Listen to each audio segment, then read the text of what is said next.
Rio de Janeiro, 8 de novembro de 1817. Com a ajuda divina, cheguei feliz e saudável ao Rio de Janeiro, após uma travessia de 84 dias, da qual me despedi no penúltimo dia com uma tempestade bastante violenta. A entrada do porto é estreita e acho que nem pena nem pincel podem descrever a primeira impressão que o paradisíaco Brasil causa a qualquer estrangeiro. Basta dizer-lhe que é a Suíça, com o mais lindo e suave céu.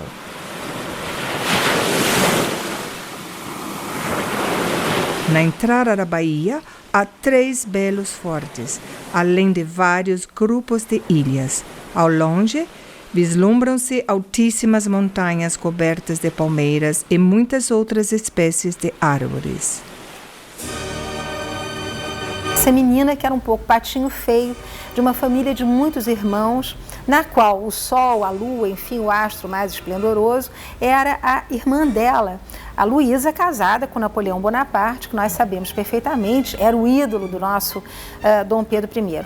Ela era uma menina feiosa, ela sofria de bócio, aliás, uma doença associada à falta de um produto químico na água, que era característico das cortes vienenses, ela não era a única, mas além de ter um pouco de bócio, ela tinha aquela boquinha da família Habsburgo, um beicinho um pouco caído, né, que hoje nós olharíamos com profundo desprezo, achando que era um traço estético não muito favorável às mulheres, mas que na época era vista como um símbolo de nobreza e de sangue azul, o sangue dos Habsburgos. Tinha 2 olhos azuis muito grandes, uma pele branquíssima, translúcida, uma branca de neve, que vai sofrer muito sob o calor e sobre as altas temperaturas do Rio de Janeiro. E essa menina não achava nem que ela ia casar. Ela foi criada por sucessivas madrastas, a mãe dela morreu quando ela era muito garota, e essas sucessivas madrastas simplesmente foram empurrando aquela gatinha borralheira, né, para um canto do palácio, e ela então passou a se dedicar à mineralogia, botânica. Ela se tornou, né, como parte, aliás, da nossa aristocracia do final do século XVIII, início do XIX, muito envolvida com tudo que dizia respeito às ciências e, sobretudo, às ciências naturais, os chamados gabinetes de raridade, que eram moda na Europa naquela época, animais empalhados, plantas raras, flores preciosas, minerais que nunca ninguém tinha visto. E essa menina, então, cresceu, digamos, na sombra dos saberes, dos livros, e é essa menina que é escolhida para casar com o nosso Dom Pedro I. Só que o problema é assim, não existia amor, não existia nada nesse relacionamento, existiam interesses comerciais. A Leopoldina, ela é instruída pelo pai para esse trabalho que ela tinha que vir desenvolver no Brasil a favor do comércio. Tanto que logo quando ela chega tem cartas para o pai dela, onde ela fala a respeito de venda de navios para Portugal, né? Então você vê que ela já está imbuída desse plano, que é não esquecer do país dela. E ela é muito mais preparada que o Dom Pedro para governar, enfim, quando ela chega aqui, ela vem imbuída de vários sentimentos românticos, né? Mas o Dom João VI lucrou e muito em unir o seu filho mais velho com a filha daquele que era o símbolo da restauração, era o símbolo do antigo regime, o símbolo das velhas monarquias na Europa, que era o Francisco de Áustria. Essa menina recebe com muita surpresa, ela foi educada num ambiente extremamente religioso, ela tinha horror de ouvir falar em corpo, em sexo, ela suava, ela vai contar isso nas cartas que ela escreve para a irmã dela, a Luísa, que ela chamava carinhosamente de Luison, casada com o Napoleão e que é uma espécie de confidente dela. E, portanto, um ambiente extremamente religioso, muita oração, muita igreja. E essa menina preparada para o saber, mas despreparada para a vida, né, que vai aterrissar aqui no Brasil, vinda numa imensa comitiva, o casamento que, aliás, é realizado por procuração em Viena, é talvez uma das festas mais esplêndidas, né, da primeira metade do século XIX. O Dom João VI, para impressionar a corte austríaca manda de presente brilhantes, faz uma entrada absolutamente triunfal da comitiva portuguesa pela cidade, em carruagens ajaezadas com ouro. Enfim, é uma beleza de uma festa e ela vem de encontro a uma corte paupérrima. Quer dizer, o contraste entre a festa que ela teve e a realidade que ela vai encontrar no Rio de Janeiro é muito grande. Todo mundo já sabia que a família era toda disfuncional, era completamente diferente da família que a Leopoldina estava acostumada. A Leopoldina estava acostumada com um pai amoroso, com uma mãe madrasta, amorosa, com toda a família reunida, com todo mundo pintando juntos, ou fazendo horticultura juntos, ou colecionando coisas juntos, sabe? Quando o pai tinha tempo, né? E estava junto, sempre tinha hora para tudo e tudo em família. Né? Aqui os Braganças eram totalmente diferentes. Então a Carlota vivia separada do marido. Então o Dom João VI ele habitava a Quinta da Boa Vista, onde hoje é o Museu Nacional, e o Paço da cidade, que hoje é o atual Paço Imperial, na Praça 15. Quando a mãe morre, a Maria I, a mãe dele, a rainha, quando ela morre, ele passa a ficar só na Quinta. A mãe morava a rainha morava no Paço. Então ele vinha todo dia ficar com a mãe e depois voltava para dormir à noite na Quinta. Quando ela morre, ele passa a ficar direto lá. A Dona Carlota fica em Botafogo, uma casa em Botafogo com as filhas. Né? Então a família já era separada. Quando eles casam, quando a filha mais velha do Dom João casa, vai morar com o pai também na Quinta. Então era uma família totalmente separada. Eles só se reuniu o casal em coisas públicas. Tá? Basicamente era assim. Eles viviam separados. Então era bem diferente uma família da outra. O Rio de Janeiro, nessa época, é bom que as pessoas se lembrem, era uma cidade africana. Isso contado por todos os viajantes que passaram e também pelos registros históricos que nós temos. Uma corte absolutamente incipiente. A família de Bragança, quando vem para o Brasil, vem com muito poucos recursos. O Palácio de São Cristóvão, emprestado, né, por um grande comerciante da cidade do Rio de Janeiro, não era guarnecido nem de alfaias, nem de móveis preciosos, nem de grandes pinturas. E é um pouco nesse ambiente que a Leopoldina irá desembarcar. 30 de novembro de 1817. O que acho muito esquisito aqui são, em primeiro lugar, as diversas plantas e os pássaros com garras. Estou te enviando sementes que vão por Viena. Espero que as recebas. As diversas cores de peles dos selvagens, sua complexão e suas danças também são singulares, porém não devem ser vistas por solteiros. Principalmente o lardo. É impossível se ver algo tão indecente. Fico suando e quase morro de vergonha. Estou te mandando um macaco e um periquito, que são muito raros. E meu esposo fez o sacrifício de te dar o dele. Toda minha nova família é muito boa e gosta muito de ti. Adeus, abraço-te 100.000 vezes. Escreve-me logo, senão serei atacada pela melancolia. Permaneço sempre com fervoríssimos amor e amizade. Sua irmã que te ama ternamente, Leopoldina. Recomendações minhas aos teus.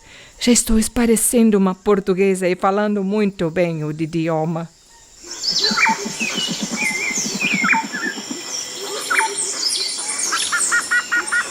Pouca gente sabe, mas já no encontro de Dom Pedro com Leopoldina, havia uma terceira pessoa. Ele vivia então com uma bailarina francesa, a quem ele havia engravidado. Ele vai ter um filho com essa moça, que depois morre, que ele manda botar num caixãozinho, que ele escondia, né, dentro das próprias, enfim, dos cômodos do Palácio de São Cristóvão. Ele vem dos braços dessa dançarina para encontrar a sua noiva, que é uma moça realmente com poucos recursos físicos, mas de uma bondade, de uma ternura. A gente sente uma certa puerilidade, uma certa ingenuidade na correspondência que ela vai manter com a Áustria.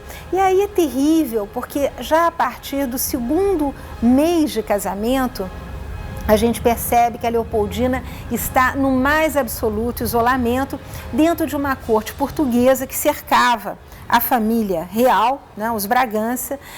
Ela não tinha nenhum apoio da sogra. Carlota Joaquina não nutre grande simpatia por ela, não vai fazer nenhum esforço de se aproximar e depois só tinha em mente o retorno a Portugal. Ela gosta muito da cunhada mais velha, que nesse momento já é viúva, de quem ela quer se aproximar. Fica extremamente chocada com as irmãs mais jovens do futuro Dom Pedro I, que falam de sexo com o conhecimento de uma mulher casada, e ela então cheia de pruridos, muito beata, muito carola, tudo isso a consterna e a intimida. E é fantástico como, através da correspondência da Leopoldina com a sua irmã Louison, depois com o pai, nós vemos que do primeiro maravilhamento diante da natureza, diante da beleza física do Rio de Janeiro, daquele encontro de mata com as águas do mar e a Bahia, a possibilidade de caçar, ela montava muito bem, era uma grande caçadora, saía com Dom Pedro pela manhã para caçar ali nas imediações de São Cristóvão. 2 meses depois, as cartas falando da solidão começam a aparecer. São Cristóvão, 18 de abril de 1818. Ele me diz tudo o que pensa com franqueza e mesmo com certa rudeza, acostumado a que se lhe faça sempre a sua vontade. Tudo tem que se adaptar a ele e até tenho que aturar algumas grosserias. Porém se vê que me magoam e assim chora comigo. Além disso, estou convicta de que, com toda a sua impetuosidade e maneira de pensar, me ama sinceramente, embora seja muito reservado e teimoso. Conheço cada um de seus pensamentos. Para mim, contudo, o que o torna querido e digno de proteção é o fato de continuar sendo amigo de seus amigos, mesmo que caiam em desgraça, e não poupar sacrifício por eles, ao passo que é implacável com seus inimigos. Além disso, se comporta impecavelmente para com seus pais, o que é muito difícil naquela situação infeliz em que um é contra o outro. Honro e prezo muito meu sogro, uma vez que me demonstra muita bondade e amizade. O que me custa mais é estar todos os dias com certas pessoas, o que é terrível. Respeitarei minha sogra sempre como mãe de meu esposo, mas seu comportamento é vergonhoso e infelizmente se veem as tristes consequências em seus filhos menores, que têm péssima educação e com 10 anos já sabem tudo como gente casada.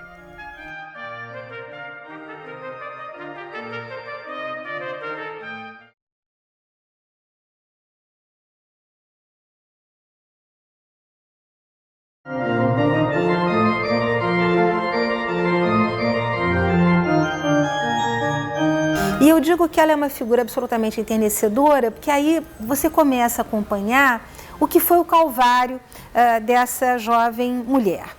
Um marido que se limitava a encontrá-la para terem relações sexuais e dentro, obviamente, do comportamento da época, o amor não estava presente. Aliás, o amor era a última coisa a se considerar numa relação entre coroas, né?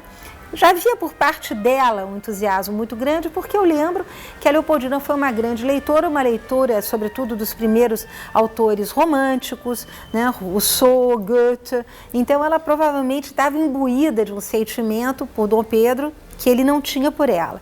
E ele fazia muito bem, aliás, essa é uma tradição, né, da nossa cultura ocidental cristã, ele fazia muito bem a partilha entre a mulher da casa e a mulher da rua. A mulher da casa, a mãe dos filhos, daí o título do meu livro, A Carne e o Sangue. O sangue é a Leopoldina, é aquela que vai dar varões para a coroa portuguesa, vai dar a sucessão da coroa portuguesa, e na rua, então, Dom Pedro vai ter inúmeras amantes, companheiras, concubinas, mulheres de passagem, até cair nos braços da Marquesa de Santos, com quem ele terá uma relação mais longa e fará, inclusive, reconhecer os filhos. A Imperatriz Leopoldina é obrigada a conviver com a amante do marido dentro do palácio, né? A Domitila, ela entra na escala dos semanários do paço, que são funcionários que eles têm que cumprir um determinado período trabalhando dentro do palácio, servindo aos imperadores. No caso, ela, como dama camarista da imperatriz, era dama da câmara. Na câmara, ela entrava dentro do quarto da imperatriz para ajudá-la no necessário, desde se vestir até pentear, até... A gente tem que lembrar de uma época que hoje em dia a gente não tem mais isso, mas, por exemplo, a Leopoldina, quando uma amiga, Maria Graham, vai embora do Brasil, ela pede para Leopoldina uma mecha de cabelos. E aí a Leopoldina fala, que pena, não tem nenhuma criada para cortá-los para você. Né? Então a gente está num período onde todos esses serviçais tinham funções, né? E a Domitila vai praticar essas funções de quarto, né? Ao lado da imperatriz do Brasil, da mulher oficial do Dom Pedro. Mas é fenomenal como, através da correspondência que nós encontramos, tanto no Museu Imperial quanto na Biblioteca Nacional do Rio de Janeiro, a gente pode acompanhar o longo, terrível, sombrio, solitário calvário que a Leopoldina passou. E mais desse abandono físico desse homem que só comparecia para engravidá-la a cada ano, ele se gabava quando ela morre, 9 anos fui casado, 9 filhos eu tive, quer dizer, ele havia comparecido de forma viril ali para garantir a sucessão da coroa bragantina. Mas a gente sente que a empatia inicial que teria, inclusive na música, um fio condutor, porque é sabido, Dom Pedro I era um grande músico, tocava instrumentos, foi compositor inclusive, né, de alguns acordes do nosso primeiro hino, ela também uma grande musicista, aquilo vai se desfazendo diante das condições imperiosas do tempo que vão atraindo Dom Pedro para o processo de emancipação, que nós sabemos não foi uma coisa de um dia para o outro, mas todo um processo no qual ele vai sendo levado, enfim, por aqueles que tanto queriam uma jovem república na América, quanto queriam a continuidade de uma monarquia constitucional aqui. A figura dos maçons também é muito importante, a projeção política que ele vai adquirindo até no episódio do Fico, a famosa ficada, como era conhecido, o retorno de Dom João VI para Portugal, tudo isso vai enredando esse jovem que tem 24 anos, né, no caminho da emancipação, no caminho de uma visita a Minas, um caminho de uma visita a São Paulo, onde ele vai conhecer a Marquesa de Santos. E é curioso como essa jovem que representa o antigo regime, porque o pai dela foi o grande baluarte, foi aquele homem que derrotou Napoleão e que, de certa maneira, restaura as monarquias na Europa, como ela que tem uma cabeça absolutamente tradicionalista e que escreve para o pai, preocupadíssima em viver o que Maria Antonieta, que era sua tia-avó, tinha vivido na França. Ela tem pavor de rebelião, tem pavor de caos, né? Ela chama, inclusive, o povo de gentalha, ela tem medo dos conflitos que vão se processando na rua, do caos que vai dominando a cidade do Rio de Janeiro, de um fenômeno que a historiografia vem enfocando, que é a questão da opinião pública, batendo as portas do palácio, querendo participar do processo de emancipação, a luta também através dos jornais que recém haviam sido inaugurados, né, pela presença dos Bragança no Brasil, o próprio Dom Pedro I, que acaba ele sendo articulista e jornalista, participando desse debate todo, vamos ter uma monarquia constitucional, vamos ter mais autoritarismo, ou vamos descentralizar, ou vamos centralizar, quer dizer, esse é o grande debate, e ela vai ficando muito isolada. É muito interessante a gente ver como até praticamente o 7 de setembro, Leopoldina, contrariamente ao que se diz, estava em cima do muro, tinha pavor de uma mudança de regime e longe de ter sido a patrona da emancipação da independência do Brasil. Muito pelo contrário, basta ler as cartas que eu reproduzo no meu livro, ela tem muito medo de perder a sua cabecinha na guilhotina, perder o trono dos seus filhos, e é muito movida pela empatia que ela tem por José Bonifácio, que era um homem internacional, um cosmopolita, que falava francês, falava inglês, falava alemão, e com quem ela vai, digamos, dialogar, é das poucas pessoas nas quais ela encontra uma fonte de conversa e de diálogo, é a partir daí que ela vai se convencendo que se Dom Pedro não fizer a emancipação, ela vai perder não o trono do marido, mas o trono dos filhos, e isso para ela é muito importante. São Cristóvão, 9 de junho de 1821. Caríssimo papai, aqui está uma verdadeira miséria. Todos os dias novas cenas de revolta. Os brasileiros são cabeças boas e tranquilas. As tropas portuguesas estão animadas pelo pior espírito e meu esposo Infelizmente, ama os novos princípios e não dá exemplo de firmeza, como seria preciso, pois atemorizar é o único meio de pôr termo à rebelião. Receio que tome consciência tarde demais, com seu próprio prejuízo, e só posso ver um futuro negro. Deus sabe o que ainda acontecerá conosco. Aqui é o inferno na terra e em todos os sentidos piora dia a dia, depois das medidas adotadas. A Leopoldina, muito esperta, vê que quando começa a vir as ordens para eles irem para Portugal, e ela vendo a situação que estava no Brasil, revoltado com essa questão de voltarem a virar colônias portuguesas, ela vê que se eles saírem daqui, eles perdem o trono, o Brasil, né? Mas isso pensando como dinastas, né? Ela não está pensando só no tadinho dos brasileiros, não, ela está pensando no trono para os filhos. Né? Ela foi criada para isso, ela não foi criada para outra coisa. Então, essa dela ter que aguentar o liberalismo fazia parte do jogo político. Ela não podia ser rígida. Então, o José Bonifácio, ele era o melhor interlocutor intelectual que a Leopoldina teve. Porque, assim, perto dele, ele estudou muitos anos na Europa. Ele era mineralogista, tem uma pedra que se chama Andradita, que é batizada em homenagem a ele. Então, ele era o interlocutor à altura dela. Ela achou alguém que ela pudesse conversar com igual por igual. O Dom Pedro não era. Né? Ela vai educar o Dom Pedro. Né? Vai ter muita coisa que ela vai ensinar a ele, que ele não sabia, que ele não conhecia. E isso vai de boas maneiras à vivência que ela teve na Europa. Né? Ela morou, ela foi princesa de uma das cortes mais fabulosas da Europa. Ela presenciou o Congresso de Viena. Ela comeu na mesma mesa que o czar da Rússia, que o rei da Prússia. O Charles Stuart, que era o embaixador inglês, que depois vai vir para cá para acertar o tratado entre Portugal e Brasil, no pós-independência. Então, ela tinha uma articulação muito superior à do marido. Com o José Bonifácio, ele é meio como ela, em vários casos, não só intelectualmente, mas ele também era pró-liberalismo, mas com várias pitadas de absolutismo. Essa gente, ela nasceu de um jeito dentro de um sistema e teve que se adaptar a outros. Mesmo que as ideias, né, o Dom Pedro, ele vai ser o maior príncipe liberal da geração dele. Não existe nenhum outro que vai doar. Ele era apelidado de doador de constituições. Ele deu uma constituição para o Brasil, deu uma constituição para Portugal. Foi lutar por essa constituição em Portugal.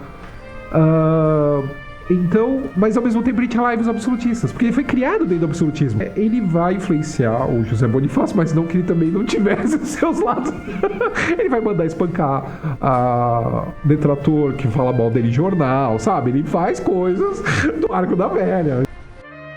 8 de janeiro de 1822.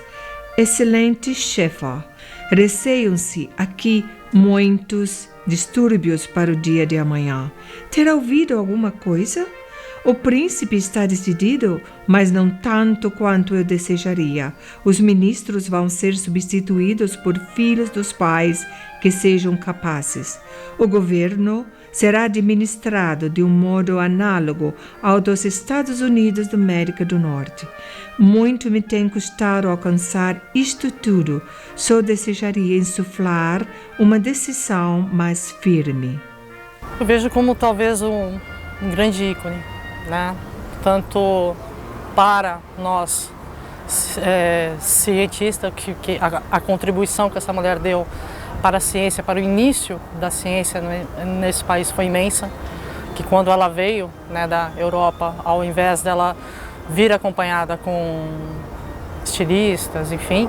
Ela veio com vários zoólogos, com médicos, né, com botânicos, que fizeram um trabalho fantástico durante anos nesse país, que realmente descobriram esse país e ajudaram esse país a conhecer a sua identidade, né? Uma mulher que teve uma participação política muito importante, né, uma vez que, embora haja algumas controvérsias, mas se os documentos forem analisados de uma forma devida, não há como negar a participação dessa mulher no processo de independência do Brasil, né, na vida política do Brasil. E ela fez tudo isso com 29 anos. Então, para mim, é uma figura fantástica, foi a primeira mulher a estar no poder nesse país, inclusive num momento delicado, que para muitos o processo de independência do Brasil foi um acordo político, só que isso não aconteceu. Infelizmente, muitas pessoas morreram, inclusive o próprio herdeiro do trono, o príncipe João Carlos. E ela tem que tomar a decisão, talvez a mais importante da história, que é realmente de convocar o Conselho de Estado e de mandar as cartas para Dom Pedro aqui. Então, realmente, eu acho que ela dar a ela o título de simplesmente paladina da independência, por tudo isso que essa mulher fez por esse país, é muito pouco. São Cristóvão, 29 de agosto de 1822. Meu querido e muito amado esposo, mando-lhe o Paulo. É preciso que volte com a maior brevidade. Esteja persuadido que não é o amor, a amizade que me faz desejar, mais que nunca sua pronta presença, mas sim as críticas circunstâncias em que se acha o amado Brasil. Só sua presença, muita energia e rigor pode salvá-lo da ruína. As notícias de Lisboa são péssimas. 14 batalhões vão embarcar nas suas naus. Lisboense tem se permitido toda a qualidade de expressões indignas contra sua pessoa. Na Bahia entraram os 600 homens e 2 das 3 embarcações de guerra, e nossa traidora esquadra ficou de boca aberta, olhando para eles. Na cidade do Rio tem produzido essas notícias o maior alvoroço. Receba 1000 abraços e saudades muito ternas desta sua amante esposa, Leopoldina.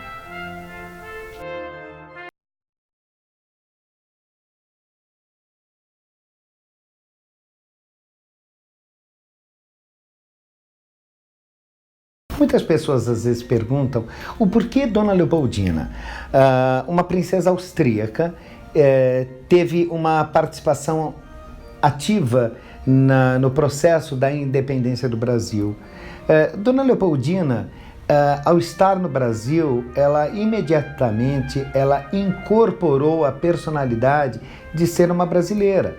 Quando Dona Leopoldina se referia a algo, quando ia falar de si e do povo, ela sempre referia nós brasileiros, eu brasileiro e meu povo. Então ela tinha essa postura de ter adotado, né, esta cidadania, né, de ser brasileira e com muito orgulho. Tanto que Dona Leopoldina, na corte, ela exigia que se falasse em português, sendo que ela falava mais de 4 idiomas. Ela poderia falar em qualquer outro, mas ela exigia que o idioma falado na corte brasileira fosse o português. Então, a gente nota que tudo indica, tudo aponta para que ela fosse partidária do processo da independência brasileira.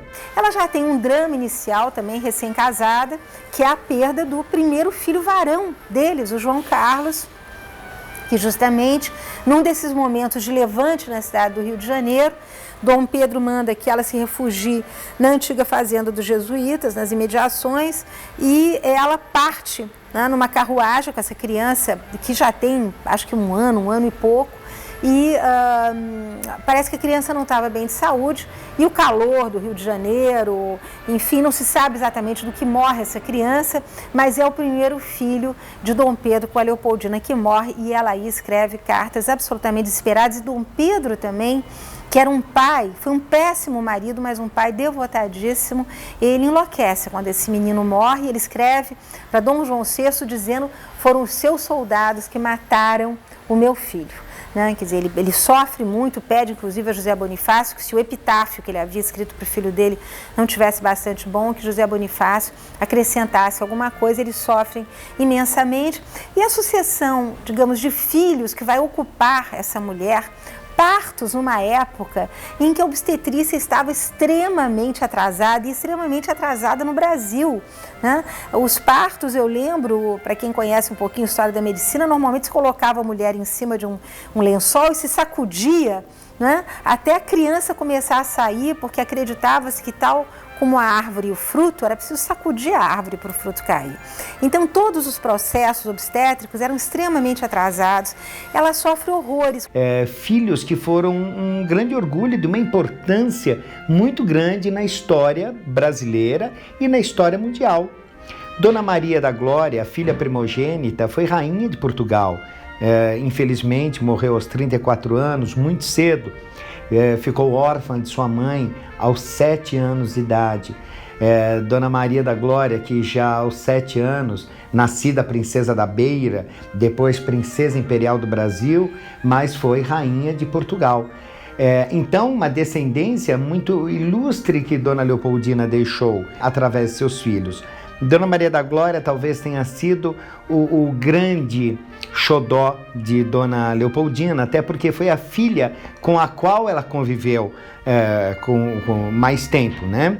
Porque Dona Januária tinha 4 anos, Dona Paula Mariana 3, Dona Francisca 2 e Dom Pedro II 1 ano quando Dona Leopoldina faleceu. Então as crianças não tiveram a imagem ou lembranças da mãe, a não ser Dona Maria da Glória, que lembrou, e dizem os relatos da época, que ela, acompanhando o enterro da mãe, foi uma coisa muito triste de ver o desespero daquela menina, daquela princesa, daquela rainha de Portugal, ao ver a mãe morta. Ela foi o xodó, né, da Leopoldina, né? Eu acho que essa questão de ser a primeira filha e ser mulher, né? Tem uma frase da Leopoldina, que é uma das últimas cartas que ela escreve para Maria Luísa, em 26, que é quando está sendo acertado o casamento da Maria da Glória com o Dom Miguel. E ela tem uma frase dela muito forte, que ela fala que nós princesas somos como tais quais dados de sorte ao azar, lançados à sorte e ao azar. Ela está se lembrando dela. E ela está preocupada com essa filha que vai casar com esse tio e vai para uma corte de uma avó que bate. Ela está preocupada porque a Carlota Joaquina batia nas filhas. Então essa mesma Carlota, ela está com medo que vá bater na filha dela, que eduque por batendo. Está preocupada com esse casamento, com esse tio meio deslocado que já deu golpe no pai, sabe assim? Então não é o melhor dos mundos, né? Dona Januária, a segunda filha, ela era herdeira da coroa brasileira, ela era princesa imperial. Ou seja, ela poderia assumir a coroa brasileira se Dom Pedro II, ao casar, não tivesse filhos. Então, Dona Januária poderia ter sido imperatriz do Brasil, sendo que aos 14 anos jurou a Constituição. É muito interessante que Dona Januária recebe esse nome, Januária, em homenagem ao Rio de Janeiro. E era também o título dela, a Princesa da Independência, por ter nascido no ano da independência do Brasil. O nascimento de Dona Januária é um nascimento muito interessante, porque Dona Leopoldina deu à luz de pé, agarrada nos ombros de Dom Pedro, e a criança escorregou nos corredores do Palácio de São Cristóvão. Né? Ela começou a sentir as dores, e a criança ali mesmo, e Dom Pedro gritando, chamando os médicos, e Dona Januária escorregando com a mãe de pé. Dona Januária, ela casa-se com o Conde d'Áquila, que era irmão da Imperatriz Teresa Cristina, que veio a ser sua cunhada, esposa de Dom Pedro II, e ela, após Dom Pedro II e Dona Teresa Cristina terem o primeiro filho, ela recebeu ordens que ela poderia deixar o Brasil, porque já existia um herdeiro para a coroa brasileira. Então, Dona Januária foi a última filha a morrer de Dona Leopoldina e de Dom Pedro I. Faleceu em 1901 na França. Dona Paula Mariana recebeu o nome de Paula em homenagem a São Paulo.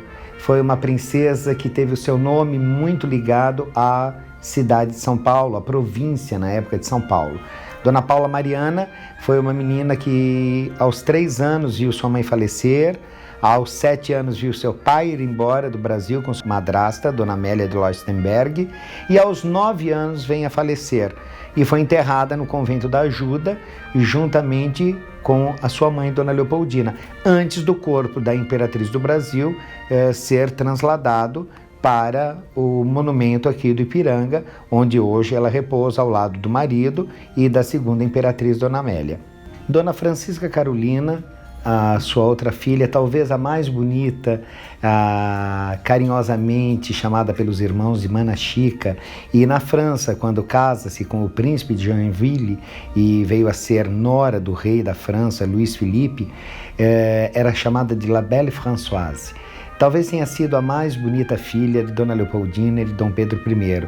E teve também uma importância muito grande na história, porque assim que a princesa vai para a França com o marido, com o príncipe de Joinville, em 1848 acaba a monarquia na França e a princesa e o príncipe são exilados para a Inglaterra. Na Inglaterra passam por dificuldades financeiras muito grandes, coisas que às vezes as pessoas não imaginam, né? Que às vezes um príncipe e uma princesa possam passar por dificuldades financeiras, claro, muito diferentes das nossas, né? Então, como a princesa tinha recebido como dote de casamento terras que compreendem hoje o estado de Santa Catarina, a princesa ajudou a negociar para que essas terras fossem colonizadas por alemães. E assim foi fundada a colônia Princesa Dona Francisca, que deu origem à cidade de Joinville, hoje a maior cidade do estado de Santa Catarina, que foi justamente por causa desse casamento, que foi um casamento de conto de fadas, onde realmente existiu o amor. E foi uma filha que realmente também não tinha lembranças da mãe, muito pouco do pai, porque Dona Francisca tinha 2 anos quando morre Dona Leopoldina e 7 anos quando o pai vai embora do Brasil, né? Dom Pedro I vai para se tornar Dom Pedro IV em Portugal e acaba abdicando de sua coroa a favor de Dona Maria da Glória, que viria a ser Dona Maria II, Rainha de Portugal. Dona Francisca, a Mana Chica, foi também a responsável pelo casamento de suas sobrinhas, Dona Isabel, quando ela envia para o Brasil o Duque de Saxe, Coburgo e Gotha e o Conde de, para desposarem as princesinhas, né, filhas de Dom Pedro II e de Dona Teresa Cristina. Dona Francisca tem o seu nome em homenagem ao Rio São Francisco, que foi dado por Dom Pedro I para homenagear o grande rio brasileiro. Dom Pedro II, imperador do Brasil, que governou quase 50 anos aqui em nosso país, 48 anos de governo, foi o imperador menino que subiu ao trono brasileiro aos 14 anos de idade, quando foi feita a sua maioridade, para que a princesa Dona Januária não assumisse o trono, sendo que havia um movimento para que Dona Januária assumisse essa regência, né? Mas Dom Pedro foi feita a maioridade, Dom Pedro II assume e passa a ser o governo mais longo da história brasileira, né? Eu acho que de todos os tempos. Dom Pedro II ele tinha muito da mãe, apesar de não ter conhecido Dona Leopoldina, porque quando ela falece ele tinha 1 ano de idade. Então esse bebê vai crescer junto a preceptores, a José Bonifácio de Andrade e Silva, a Dona Mariana de Verna Magalhães, que foi sua tutora também, e ao Rafael, um escravo que era de confiança de Dom Pedro I, que cuidou do menino até o menino ficar grande, ficar um homem feito. Dom Pedro II, podemos dizer que é um dos homens mais inteligentes, mais cultos que o Brasil já teve. É evidente que todo esse amor às letras, à mineralogia, vem de sua mãe, Dona Leopoldina, porque, como todos nós sabemos, Dom Pedro I tinha uma personalidade muito diferente daquela que seu filho haveria de ter no futuro, tanto como homem, como marido, como pai e como imperador.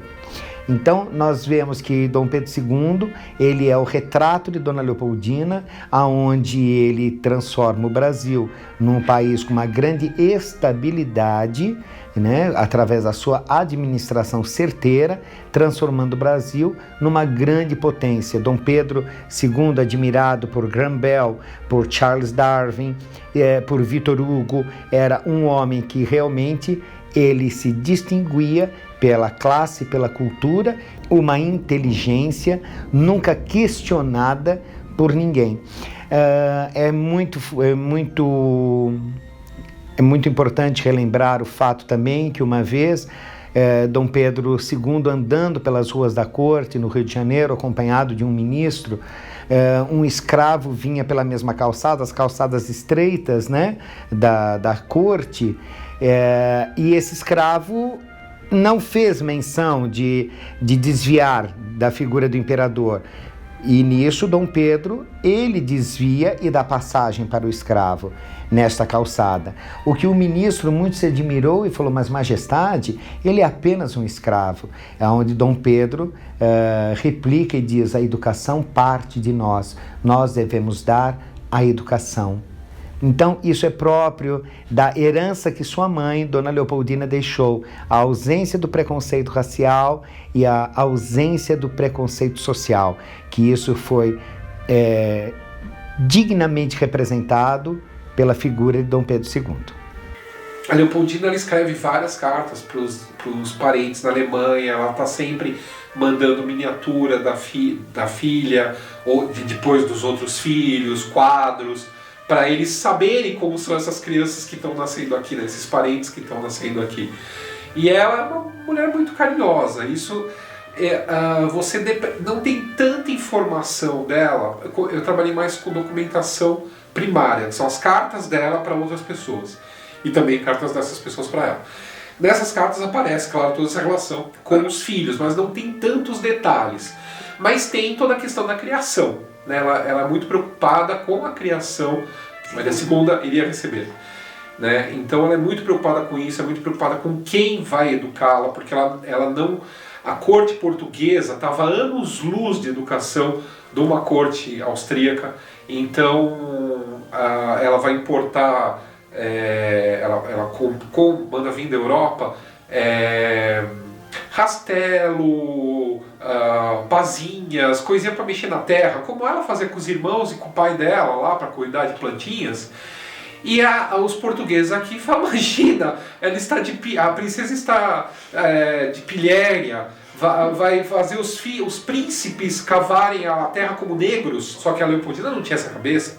Ela tinha uma cabeça muito mais aberta e muito mais interessante do que essa corte portuguesa tacanha. A grande imperatriz da Áustria, Maria Teresa, que vinha a ser bisavó de Dona Leopoldina, sempre incutiu em seus filhos com uma ausência total de preconceito, fosse racial, fosse social ou religioso. Isso é muito importante, que a família dos Habsburgos, eles foram crescendo com essa ausência total de preconceito. Daí talvez venha o codinome de Dona Leopoldina como a mãe dos brasileiros, porque todo e qualquer cidadão, fosse escravo, fosse nobre, fosse ele negro, fosse ele branco, fosse ele índio, e ele quisesse falar com a imperatriz, ele estaria ali nas portas do palácio. Quando a imperatriz voltava de suas cavalgadas, que ela fazia constantemente, as pessoas paravam a imperatriz para conversar com ela. e eles eram atendidos, e sempre Dona Leopoldina procurou resolver os problemas de todas essas pessoas. Então isso se vê uma pessoa completamente desprovida de preconceitos, né? Isso que vinha da família dos Habsburgos, na qual ela foi criada. Lembrando que ela chega no Brasil aos 19 anos, né, como arquiduquesa da Áustria, sendo que ela poderia, essa princesa loira de olhos claros, ser uma pessoa preconceituosa, mas não. Era uma pessoa que enxergava o ser humano, ela enxergava. Então, esse codinome de a mãe dos brasileiros realmente se deve a essa personalidade, essa humanidade da imperatriz Dona Leopoldina.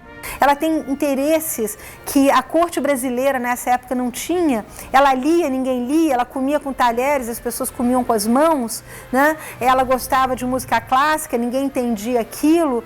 Então ela realmente se torna aquela pessoa diferente, que está ali como uma matriz, né? Para gerar filhos para a coroa.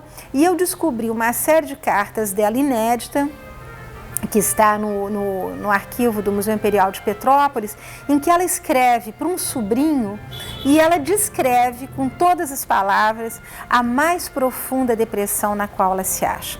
Ela diz que ela quer morrer, ela diz que ela não consegue dormir à noite, ela diz que ela tem manchas azuis no corpo. Isso é característico da depressão mais profunda, completamente isolada, esquecida do seu marido, quer dizer, ele nem passava para saber dela nem nada. É realmente uma relação que vai ficando cada vez mais tensa e, sobretudo, mais violenta da parte de Dom Pedro I, à medida que ele se envolve mais e mais com a Marquesa de Santos.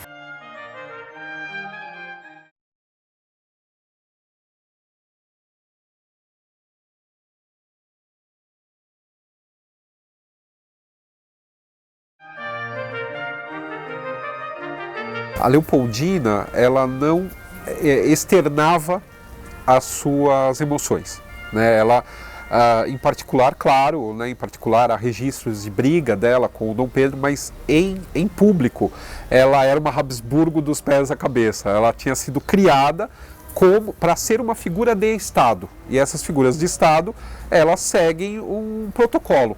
Né? Você não pode externar suas emoções em público.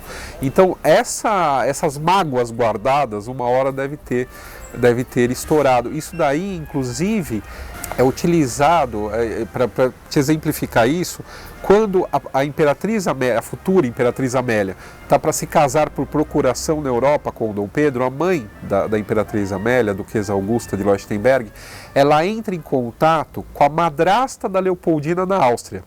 Elas eram irmãs, a duquesa com a atual esposa do Francisco II.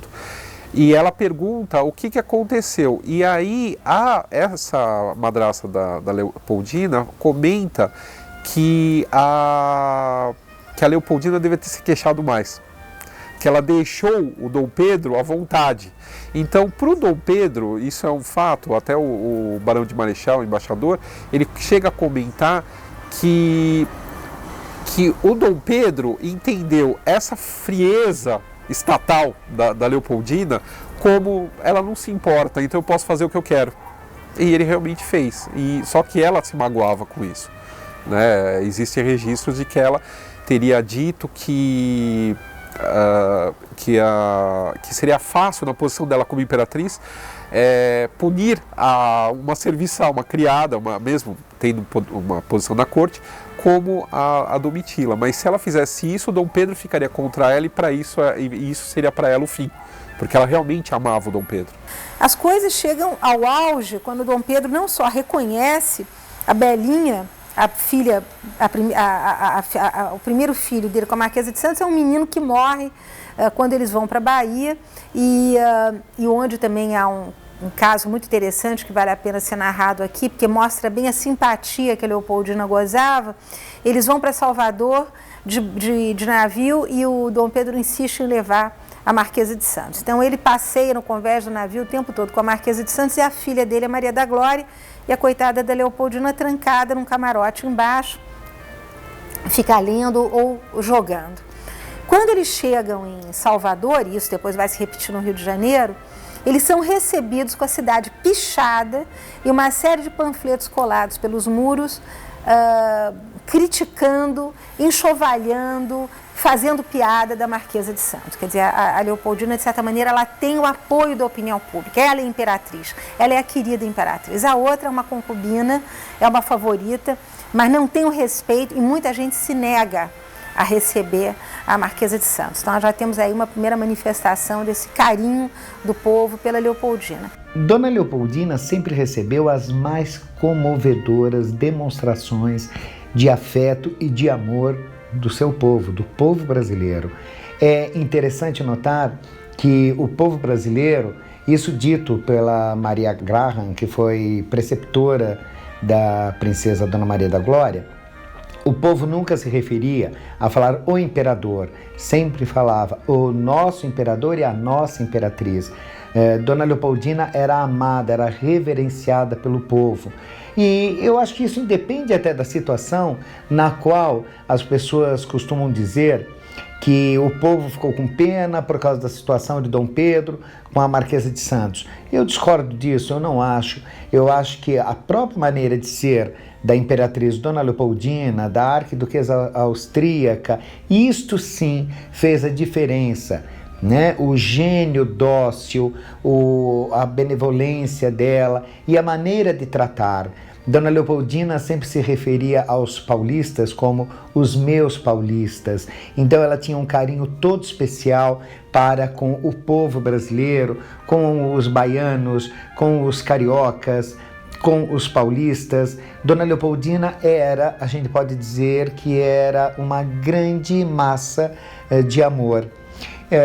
Sempre transbordando, e isso ficou muito claro em todas as ajudas que ela fez, e principalmente no falecimento da imperatriz, o povo saía à rua chorando, dizendo: estamos órfãos, morreu a nossa mãe.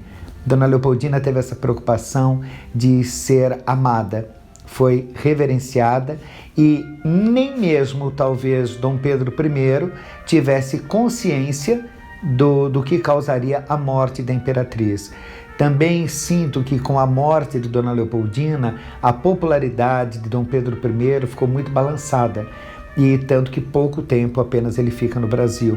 E esse tempo que ele ficou no Brasil antes da abdicação do trono em favor do Dom Pedro II, né, que era um menino nessa época, eu acho que esse tempo realmente que ele ficou aqui no Brasil, ele pôde constatar o quanto Dona Leopoldina era amada pelo seu povo. Tanto a prova que ele não ousou, né, adquirir núpcias com a Marquesa de Santos, talvez até tenha passado pela cabeça dele isso, mas preferiu uma princesa vinda da Europa para ocupar o lugar daquela que realmente era a mãe dos brasileiros. E vem aí Dona Amélia de Leuchtenberg, que acaba sendo também a mãe dos órfãos brasileiros, né, que eram os filhos do imperador. Né? Quando ela vai embora, ela deixa uma comovente carta, né? Muitos dizem que talvez hoje possa ser até piegas, tudo, mas acredito que foi o sentimento da segunda imperatriz do Brasil com relação a isso. Então eu acho muito, muito válido e até muito comovente isso. Uma segunda manifestação vamos ter também quando ela morre. Quando ela morre é uma grande comoção, né? Conta Maria Graham, né, que os negros perguntavam na rua quem vai cuidar de nós agora, os escravos, né? Porque ela era uma mulher que fazia muita filantropia. Também o contingente de soldados mercenários irlandeses ou austríacos ou de origem germânica que se sentiam na proteção da jovem imperatriz, porque era ela que mandava vir esses exércitos mercenários por carta, ela escrevia para a Europa pedindo ao pai cavalos e mercenários. Eles se sentem sob a responsabilidade dela e eles vão então se unir ao cortejo fúnebre dela, todos uniformizados, como na Europa, e a gente vê então que a população corre para a casa da Marquesa de Santos, apedreja a casa da Marquesa de Santos, ela tem que fugir da casa dela. Na época o Dom Pedro está no sul, na Guerra Cisplatina, ele volta correndo para o Rio de Janeiro, para São Cristóvão. Há relatos de que ele se desespera nesse momento, quer dizer, que ele se dá conta de que ele havia perdido uma pessoa muito querida, se arranca os cabelos, faz um poema melodramático se despedindo da mulher, mas é óbvio que nessa altura todos os maus tratos que ele havia impingido a ela e sobretudo a presença da Marquesa de Santos Santos, ao lado, que ele manda construir a casa da Marquesa de Santos, ao lado do Palácio de São Cristóvão, eu acho que já tinham custado a vida dessa mulher. São Cristóvão, 8 de dezembro de 1826. Minha adorada mana, reduzida ao mais deplorável estado de saúde e tendo chegado ao último ponto de minha vida, em meio dos maiores sofrimentos, terei também a desgraça de não poder eu mesma explicar-te todos aqueles sentimentos que há tanto tempo existiam impressos na minha alma. Minha mana, não tornarei a vê-la, não poderei outra vez repetir que te amava, que te adorava. Ouve o grito de uma vítima que de tu reclama.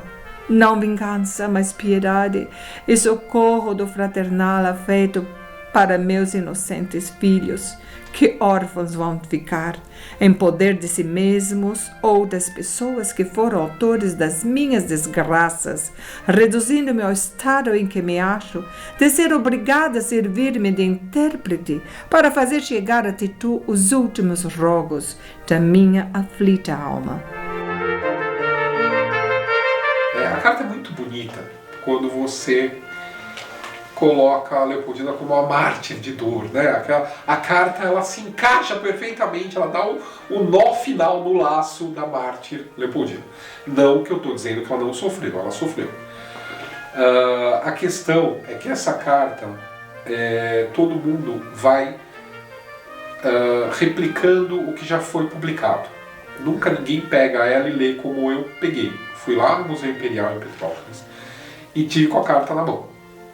Quando você lê a carta, ela diz exatamente o que todo mundo publica. Só que no final dela, você vê que a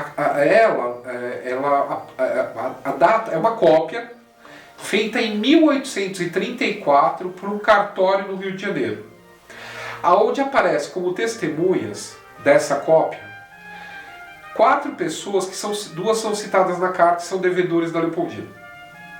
Então você já começa a desconfiar se essa carta não seria uma espécie de confissões de dívidas financeiras da Leopoldina. Bom, isso é um ponto. Outro ponto, o discurso dela na carta não bate com nenhuma outra carta dela.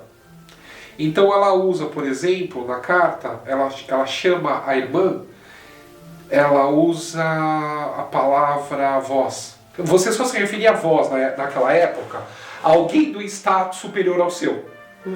Ela estava de igual para igual com a irmã, ela não ia usar a vós.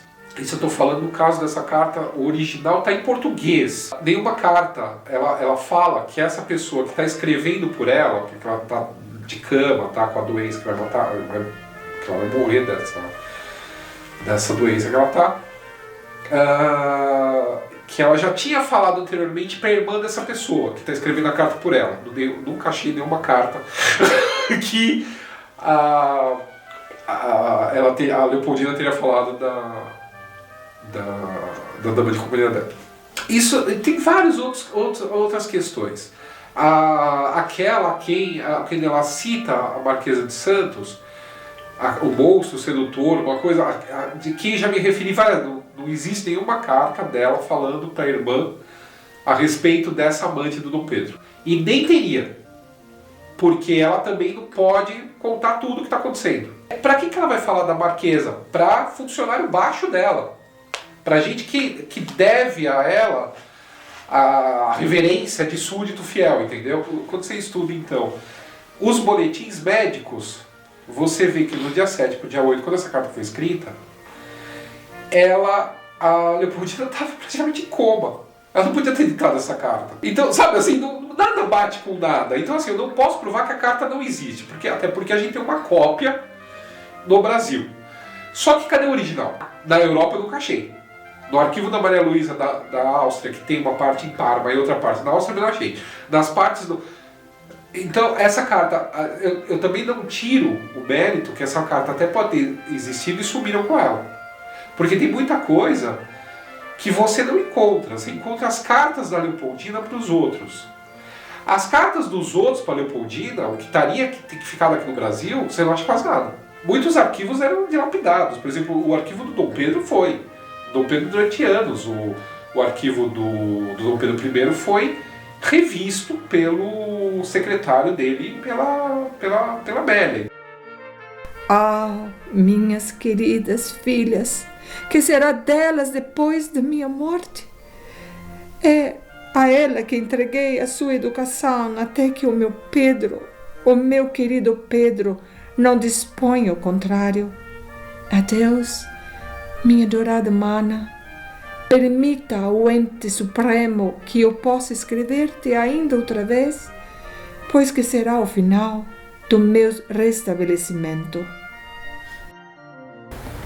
O final da vida dela é dramático. Ela morta, colocam-na numa imensa tina com álcool, e porque a Igreja Católica impedia a mumificação de mulheres, para que o corpo da mulher não fosse tocado. E ela então fica boiando nessa tina. Eu lembro que era alto verão, né?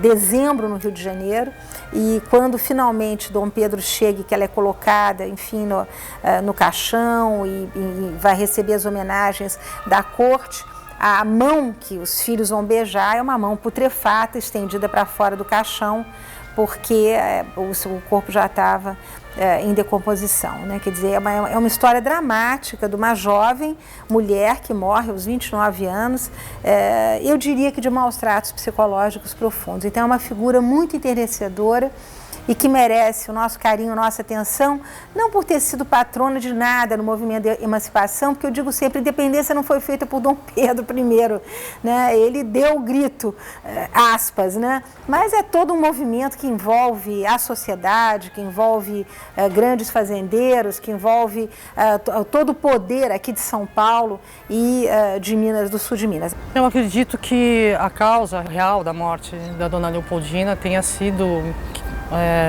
a depressão também, né? Porque o problema ali, como Habsburgo, ela foi criada para governar, ela sabia ser uma estadista, ela sabia que quando você tem um casamento onde você conhece o seu esposo após meses de estar casada, é difícil você pedir desse marido a fidelidade. Mas o envolvimento de Dom Pedro com a dona Domitila de Castro, eu acho que atingiu de uma forma muito grande a imperatriz. Por quê? Por causa da exposição pública. Principalmente durante aquela viagem, a fatídica viagem, exatamente meses antes da morte dela, em 1826, à Bahia, um estado que ela adorava, né? Toda aquela atenção que Dom Pedro dava à dona Domitila, tudo isso foi um golpe muito duro para ela, né? E quando ela chega ao Rio de Janeiro, tem a questão da própria morte de Dom João VI, que era uma figura que ela admirava muito também. Mas eu acho que o que aconteceu no envolvimento ali de Dom Pedro com Dona Domitila foi exatamente essa exposição pública, né? O reconhecimento assim dos filhos, alguns, né, com títulos, com tudo, são coisas que nenhuma mulher, mesmo nos dias atuais, iria tolerar.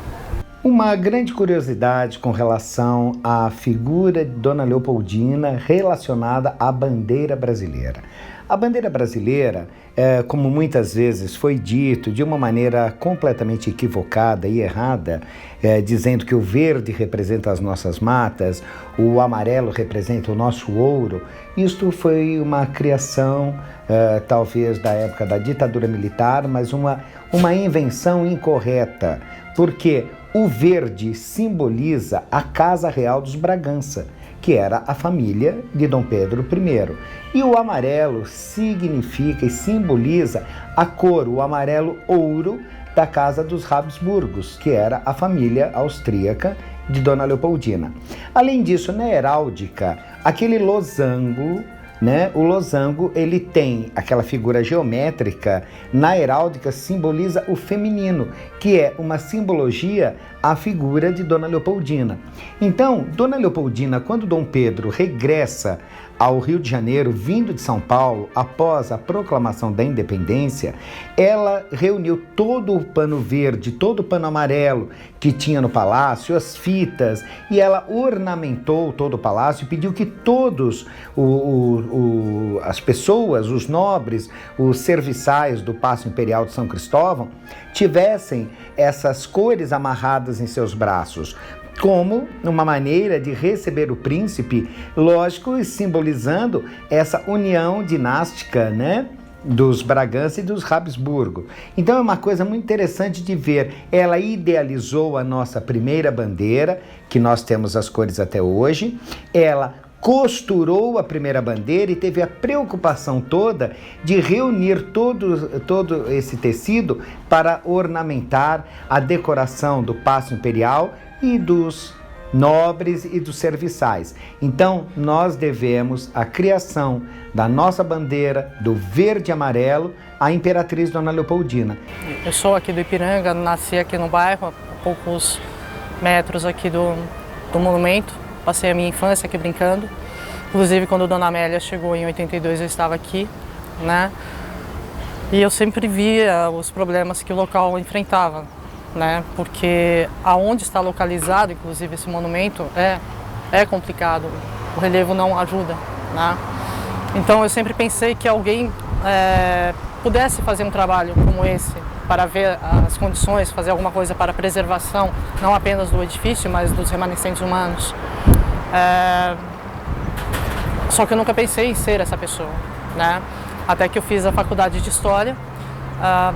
O tema do meu TCC foi exatamente a participação política de Dona Leopoldina no processo de independência do Brasil.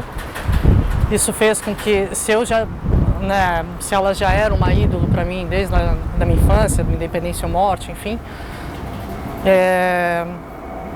esse conhecimento que eu tive mais aprofundado sobre ela aumentou ainda mais essa admiração. E aí eu comecei a ver por que não eu fazer esse trabalho, né? Uma vez que a minha ideia de infância, meu sonho de infância, né, até quando veio Dona Amélia, tudo, era simplesmente que eu queria ser militar. Eu pensava que alguém fosse fazer um trabalho similar a esse, eu como militar iria prestar honras a eles, né? Só que como eu não consegui a carreira militar, por que não eu fazer esse trabalho, né? Foi aí que aos poucos eu consegui entrar no mestrado em arqueologia com esse tema. Claro que poucos acreditavam, né, em tudo que poderia acontecer, mas mesmo assim eu fui em frente. Eu consegui apoio do Instituto de Física da USP, do próprio IPEM. Aí nós tivemos o apoio também do ICB, também USP.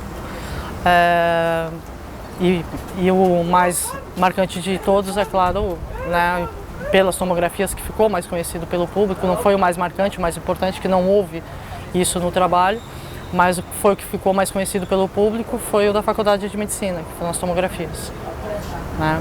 Daí que as coisas seguiram. Mas ela é uma mulher que traz para nós que gostamos de história, realmente uma história feita de carne, osso, sangue, lágrimas. É uma figura muito humana, uma mãe muito dedicada e, sobretudo, uma mulher de um sofrimento. Quer dizer, ela é vítima desse patriarcalismo e desse autoritarismo que nós temos até hoje no Brasil. Existe um apagamento, né, da figura da Leopoldina na história do Brasil. Então, para você trabalhar eu trabalho com editoras comerciais. Editora comercial quer lucrar não é filantropia, né? Então, você tem que estar com uma argumentação forte para conseguir lançar o livro, né? E aí minha argumentação foi a documentação inédita que eu descobri da chegada dela, né? Da vinda dela para cá e dos 200 anos, né? E isso foi o trampolim para essa redescoberta. Porque aí as pessoas que já tinham visto ela pela Domitila, pela minha biografia da Domitila, pela biografia do Dom Pedro, acabaram então tendo um livro só sobre ela, né? E aí teve essa redescoberta que está sendo muito legal, está sendo muito interessante ver como isso está surgindo. Todo esse papel político dela que eu resgatei, ninguém vai falar, entendeu? Por quê? Porque o mundo do poder, o mundo da política é o mundo masculino, né? Então quando a mulher ela aparece nesse mundo, é um ser, não, vamos tirar daqui porque não não dá certo, né? Então, e as pessoas estão redescobrindo esse lado, que não era uma coisa só. Ela não é o que as pessoas... Esse feedback que eu estou recebendo que é muito positivo. Ela não é só a mulher traída. Ela foi muito mais do que isso, né? E realmente, ela foi muito mais do que isso. Ela foi muito importante para a independência. Havia vários tecidos, porque a urna dela foi substituída, que a trouxe do Rio de Janeiro em 1954. Ela foi substituída provavelmente, eu acredito que na segunda metade da década de 80, por uma urna mais recente.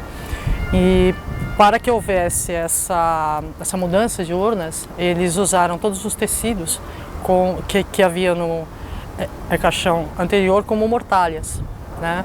Então haviam vários tecidos. Depois, quando nós abrimos esses tecidos, nós nos deparamos com os remanescentes humanos dela.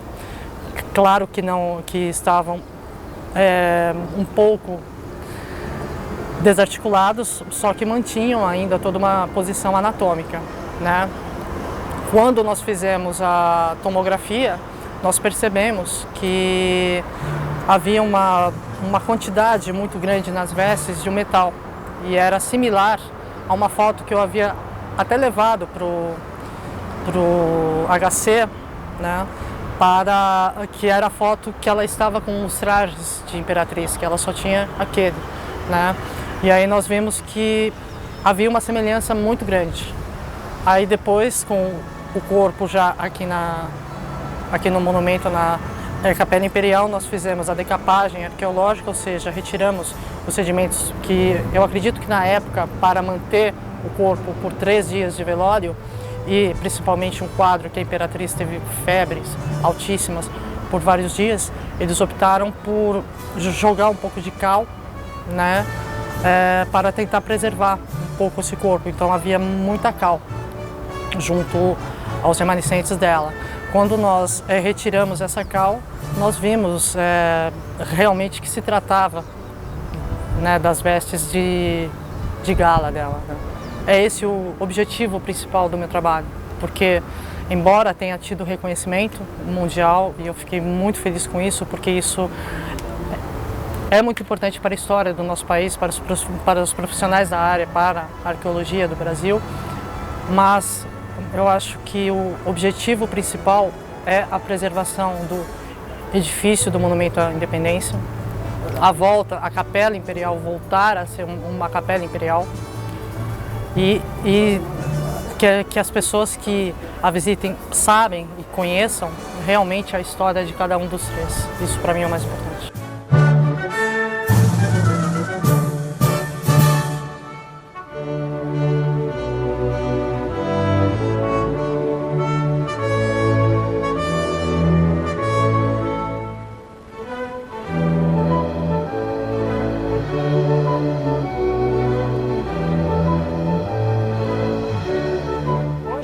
Dona Leopoldina é reverenciada no Brasil como mãe da nação e é descrita nas escolas brasileiras como modelo das mães brasileiras, que merece ter as suas ideias, a sua vida e a sua atuação corretamente pesquisadas com o respeito e com a profundidade que ela merece.